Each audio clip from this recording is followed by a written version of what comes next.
تقدیر پر ایمان رکھیں. کچھ نقصان ہو گیا, کوئی چیز مہنگی خرید کے لائی, ٹوٹ گئی, خراب ہو گئی, کوئی چیز آدمی اچانک ایکسیڈنٹ ہو گیا, یا کچھ بھی نقصان ہو گیا, جاب کا اچانک چلا گیا. اب ایک آدمی پریشان ہو جاتا ہے, اچانک حالت جو پیدا ہوئی اس سے ڈیل نہیں کر پاتا ہے. ایک آدمی تقدیر پر ایمان رکھے, یہ بھی اس کو سکون دیتا ہے. بعض اوقات ایک آدمی مثال کے طور پر ڈرائیور ہے, گاڑی چلا رہا تھا, ایکسیڈنٹ ہو گیا, گھر کے لوگ اس ایکسیڈنٹ میں مارے گئے, یہ زندہ ہے. یہ زندگی بھر سوچتا کاش کہ میں ادھر سے گاڑی لیتا, کاش کہ میں ایسا کرتا. اس کی زندگی مصیبت بن جاتی ہے اس کے لیے ان خیالات کے نتیجے میں. لیکن اگر وہ سوچے تقدیر میں تھا, ہونے والا تھا, ہو گیا, جس کا وقت تھا وہ طے تھا, ایسا ہی ہونا تھا, یہ اس کے لیے سکون کا ذریعہ بنتا ہے. اسی لیے بہت سارے ڈاکٹرز جو تقدیر کو نہیں مانتے ہیں, ایسے پیشنٹس کے لیے یہی بتاتے ہیں, یہ ہونا ہی تھا, ایسا ہی ہونا تھا. جب آدمی ایسا سوچتا ہے کہ ہم اس کو چینج نہیں کر سکتے تھے, اللہ نے تقدیر میں لکھا ہے ہم بیمار پڑیں گے, ایسا ہوگا, نقصان ہوگا, اللہ نے ایسا طے کیا, ہوگا, اللہ جو چاہتا ہے ہوتا ہے. یہ جو چیز ہے آدمی کو سکون دیتی ہے. تو تقدیر کا عقیدہ بھی آدمی کو سکون دیتا ہے. ایمان والا مثال کے طور پر ایک گاڑی آدمی چلانے لگے, سوچے اگر گاڑی چلا رہا ہوں, سامنے سے گاڑی آئی تو, اور اگر اس کا بریک فیل ہو گیا تو ٹھیک ہے, میرا نہیں ہوا, اس کا ہوا تو, اور میرا ایکسیڈنٹ ہو گیا تو گاڑی کوئی چلائے گا آدمی نہیں. اگر میں چلنے لگا اندھیرے میں, پاؤں پھسلا تو گر گیا, تو سر کو چوٹ لگی تو آدمی کیسا جیے گا آدمی. تقدیر کا عقیدہ کیا سکھاتا ہے؟ قُلْ لَن يُصِيبَنَا إِلَّا مَا كَتَبَ اللَّهُ لَنَا هُوَ مَوْلَانَا. اے نبی آپ بولو لوگوں کو, بتاؤ ان کو, لَن يُصِيبَنَا إِلَّا مَا كَتَبَ اللَّهُ لَنَا, ہم کو پہنچے گی تکلیف تو وہی پہنچے گی جو اللہ نے ہمارے لیے لکھی ہے. جو پہنچنا ہے پہنچے گا, نہیں پہنچنا ہے نہیں پہنچے گا, چلو چلاؤ گاڑی, کچھ نہیں ہوتا. جو اللہ نے چاہا وہی ہوگا. اگر تکلیف آنی ہوگی آئے گی, نہیں آنی ہوگی, کتنا بھی کوئی کچھ کرے کچھ نہیں ہونے والا ہے. یہ جو فیلنگ ہوتی ہے آدمی کو دنیا میں پرابلمز ڈیل کرنے میں آسانی پیدا کرتی ہے. ہاں یہ بے عملی کے لیے نہیں ہے, کام پہ نہیں جا رہا, آئے گا کھانا میرے پاس, یہ اس کے لیے نہیں ہے.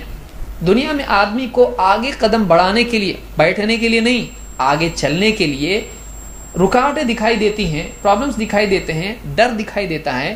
تقدیر کا عقیدہ اس کو سکھاتا ہے تو قدم اٹھا, جو ہونا ہے ہوگا, خامخواہ کا ٹینشن مت لے.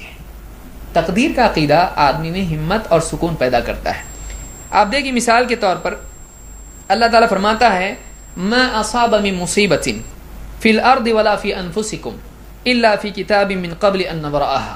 جو بھی تکلیف تم کو پہنچتی ہے, مصیبت تم کو پہنچتی ہے زمین میں, تمہاری اپنی جان میں, بیماری پریشانی جو بھی نقصان ہو, الا فی کتاب من قبل ان نبرأها, اس کے دنیا میں پیدا کرنے سے پہلے اس تکلیف کو ہمیں کتاب میں لکھ چکے ہیں. ان ذلک علی اللہ یسیر. آدمی پوچھا ایسا کیسا ہونے کے پہلے کیسے لکھا؟ ان ذلک علی اللہ یسیر, اللہ پر یہ آسان ہے. تمہارے لیے فیوچر دیکھنا پاسبل نہیں ہے, اللہ کے لیے پاسٹ فیوچر کا کوئی لمیٹیشنز نہیں ہے. ان ذلک علی اللہ یسیر. کیوں یہ تقدیر کا عقیدہ رکھنا ہے کہ جو کچھ ہونے والا ہے وہ لکھا جا چکا ہے پہلے ہی سے, اور ہم کو وہی تکلیف پہنچے گی جو ہماری تقدیر میں ہے. اللہ تعالیٰ فرماتا ہے لِكَيْ لَا تَأْسَوْا عَلَى مَا فَاتَكُمْ وَلَا تَفْرَحُوا بِمَا آتَاكُمْ وَاللَّهُ لَا يُحِبُّ كُلَّ مُخْتَالٍ فَخُورٍ. یہ اس لیے ماننا ہے کہ تم کو اگر کوئی تکلیف پہنچے, تم سے کچھ کھو جائے, تو تم اس پر افسوس کرتے نہ رہو, اور جو چیز تم کو ملی ہے تم اس پہ اترانے نہ لگو. یہ تم کو اس لیے ماننا ہے. جو اللہ تعالیٰ کی طرف, جو ہوتا ہے اللہ کی طرف سے ہوتا ہے. کیوں ماننا ہے تم کو؟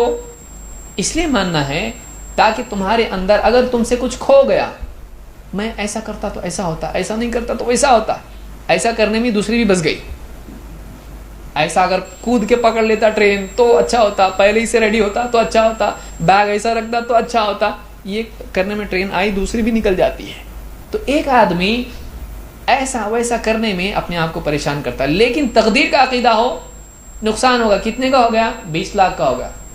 ٹھیک ہے, تقدیر میں دکھ تو ہوتا ہے, لیکن تقدیر میں تھا, ہونا تھا, میں نے اپنی طاقت پوری لگائی, پھر بھی نقصان ہونے والا تھا, اب کیا, چھوڑو, نکلو آگے. رونے سے وہ آتا, آنسو میں سے ڈالر گرنا شروع ہوتے ہیں, نہیں. جو نقصان ہو چکا ہے ہو چکا ہے. جو نقصان ہونے پر افسوس کرنا دوسری مصیبت ہے. اللہ ہم کو یہ سکھاتا ہے, اسلام ہم کو یہ سکھاتا ہے کہ تم کو تقدیر کا عقیدہ اس لیے رکھنا ہے. آدمی دیکھیے رسپانسبل کسی نہ کسی کو ٹھہرائے گا. دنیا میں کیا ہوتا ہے, تیری وجہ سے سب ایسا ہوا.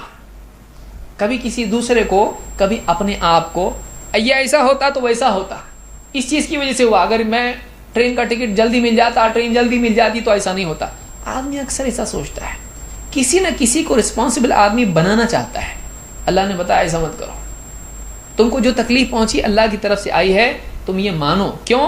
لِكَيْ لَا تَأْسَوْا عَلَىٰ مَا فَاتَكُمْ, جو تم سے کھو گیا تم اس پہ افسوس کرتے نہ رہو, اس کے لیے تم کو کہا جا رہا ہے. اور وَلَا تَفْرَحُوا بِمَا آتَاكُمْ, اور تم نے جو کچھ پایا یہ بھی نہ ہو جائے کہ تمہارے اندر اتراؤ تم کہ یہ میرا ہے, میں نے اتنا اسٹرگل کیا ہوں تو میں نے پایا. نہیں, اللہ نے چاہا دیا, ورنہ بہت سارے اسٹرگل کرنے والے فائل لے کے گھوم رہے ہیں, اپنا بایو ڈیٹا ریزیومے لے کے گھوم رہے ہیں. بہت سارے لوگ اسی جگہ پر اسی ڈیسک پر ہیں, پروموشن نہیں ہو رہی, اس کی ہو گئی, اس سے کم پڑھا لکھا ہے. تو اللہ تعالیٰ دنیا میں کسی کے لیے بھی کچھ بھی آسان کر دیتا ہے, یہ اللہ کی طرف سے ہوتا ہے. بندے کی کوشش ہوتی ہے لیکن الٹیمیٹ اس کی کوشش نہیں ہے.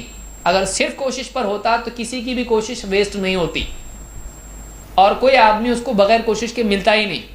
کتنے ایسے لوگ ہیں جن کو کوشش نہیں لیکن ملا, کتنے ایسے لوگ ہیں جنہوں نے کوشش کی نہیں ملا. کوشش سے ہوتا ہے لیکن وہی صرف ایک چیز نہیں جس سے ملتا ہے.